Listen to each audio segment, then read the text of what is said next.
రాజకీయ శరణార్థిగా గుర్తించండి, నాకు రక్షణ కల్పించండి. అమెరికా ప్రభుత్వానికి ప్రభాకర్ రావు రిక్వెస్ట్. తెలంగాణ ప్రభుత్వం వేధిస్తుందని పిటిషన్. కౌంటర్ దాఖలకు రెడీ అయిన రాష్ట్ర పోలీసులు. రాజకీయ శరణార్థిగా గుర్తించాలట. అంటే ఏడేం తప్పులు చేసిపోయి అమెరికాలో దాక్కోవాలి, నిన్ను శరణార్థి గుర్తించాలా? దేనికి శరణార్థి? నీకు తినడానికి తినలేదా, ఉండటానికి ఇల్లు లేదా?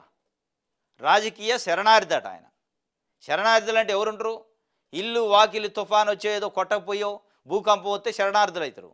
నీకేమొచ్చింది?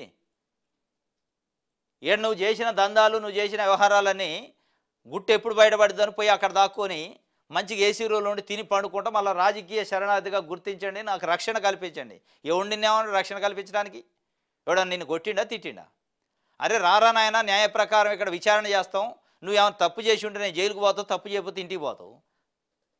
నిన్ను కర్రలు పెట్టి కొట్టారా, లాఠీలు పెట్టి కొట్టారా?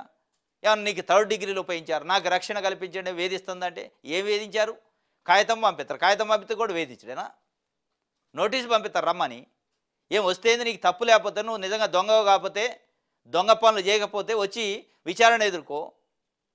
ఎవడోడియో ఫోన్లు ట్యాప్ చేసి ఇని పెద్ద పెద్ద ఇండస్ట్రియలిస్టులు, సినీ స్టార్లు, రాజకీయ నాయకులు ఫోన్లు విని బెదిరించి బ్లాక్మెయిల్ చేసి దందా చేసి పోయి అమెరికాలో దక్కుంటావు. మళ్ళీ నిన్ను రాజకీయ శరణార్థికి గుర్తించాలా?